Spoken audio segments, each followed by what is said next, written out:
Andrew McGahan for SevereMMA on location at the Irish Strength Institute, standing alongside Peter Queally. And Peter, it seems like this venue has broken some big news in Irish MMA in the past. Artem Lobov making his run towards the UFC after Sean Shelby's offer. Got a call from you last night. What's your news? I've just signed the 6-fight contract with EFC Africa.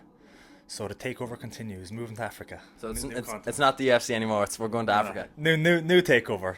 The UFC is done. We're moving on. I have to ask.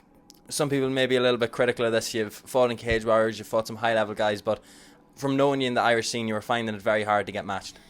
Yeah, like it's hard. The Irish scene is smaller than you would think, and it's hard to get fights in Ireland, and I was finding it hard in general to get fights in the UK as well. John was searching high and low, and it just wasn't happening, and this is brilliant. This is guaranteed fights. I just need bodies now. I'm just going to rack them up. I can fight as often as I want. EFC are behind me, and they're going to give me fights, and it's fantastic news, and I'm delighted. That's what I was going to ask. How did the dialogue open between you and EFC Africa? They approached John, and John just put me forward, and that was it. I'm not sure how it went, to be honest. John came to me with the news of a contract that they wanted to offer me, and I just immediately agreed. It just made sense to me. I'm ecstatic. I'm really happy to be moving on with this. When it comes to the contract, I think you said it to me earlier on. It's a 6-fight deal. Does that give you, in your opinion, ample time, work up towards the belt, defend it a few times? Like, what are your goals for it within the promotion? Yeah, like my goal is of course to win the belt. And I think I'm going to do that pretty quickly, if I'm being honest. And like. What an honor it would be. Africa is the birthplace of civilization. It's the birthplace of the warrior. It's going to be such an honor to hold a title with such great history, and I'm going to be a fitting champion. Trust me. And I think I'm going to win it pretty quick, and I'm going to defend it. At will. You rose pretty much to I won't say the stardom in Irish MMA, but I remember a very spectacular knockout earlier on in your career. Then with the broken leg, and you still fought through and won that fight. You dropped a couple of losses at 70. Do you think that was a setback in your career instead of, because at 77 you look absolutely phenomenal now? Yeah, it was a blessing in disguise. I was so gutted when it happened, but I took that fight in very short notice. I have a big cut anyway to make 70, and this was just horrendous trying to make 70 on 11 days notice with whatever, I had 12 or 13 kilos to go, and that wasn't me in that fight. I just kind of gassed, and I dropped a very kind of tight split decision. I thought I still could have actually won it if it went my way, but I'm not complaining about it. And that spurred me on into moving up to welterweight, which wouldn't have happened if I'd have won. So I'm actually very thankful for that fight. And like I said, I feel phenomenal at 77. So onwards and upwards. I'm going to be unstoppable at this weight. I know I am. That's it. Do you think there may be a few eyebrows raised about the level of opposition compared to those you may face on the European circuit? No, it's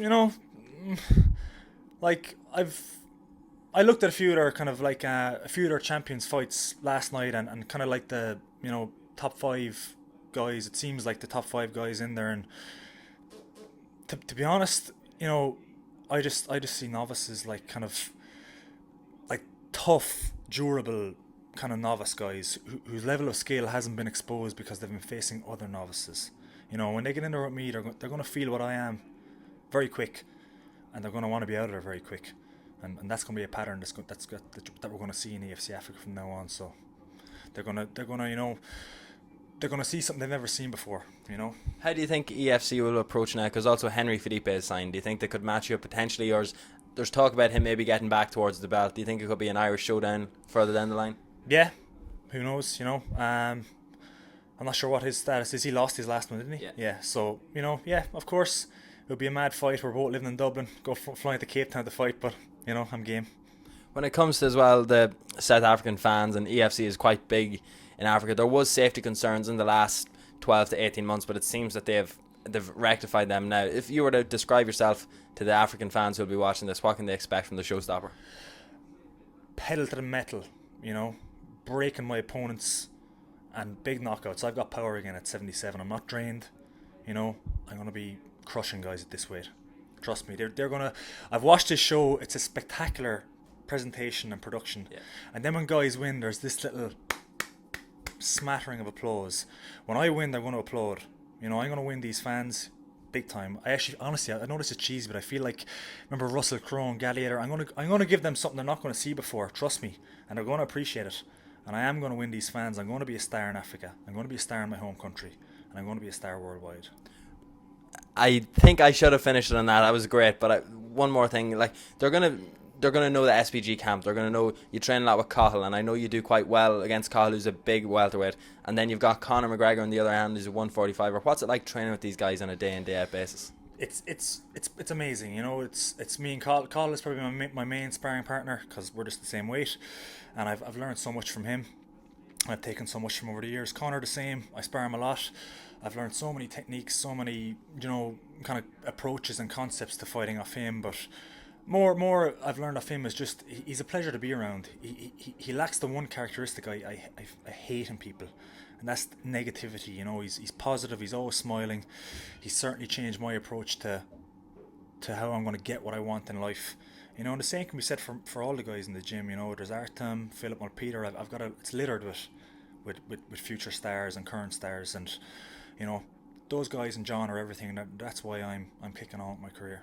And finally, to finish, the same way when Conor said he got to the UFC, he was going to help the other guys into it. Do you think that you coming to EFC and putting on good performances is going to make them think, well, maybe there's other guys in Ireland we should look at? Even you just mentioned there, Philip Mulpeter or Artem, or even outside of SVG, guys maybe like Paul Redmond or further up north like Carl Moore. Yeah, like as far as how I see it, I'm there. I have the door open now, and I'm going to be, you know, get in. You know, and all these guys, I think they will come in now. You know, I know I'm the first European signing, but I'm going to leave a good taste in their mouth, and they're going to want more SPG guys. And, you know, Phil is unsigned at the moment, as far as I know. Artem is unsigned. You know, all these guys could come in, and they will show them something that they haven't seen before either. And I think this is big news for Irish MMA. It's more big news for SPG, and it's great news for EFC Africa and the African fans. Excellent, Peter. We appreciate the time. Thank you.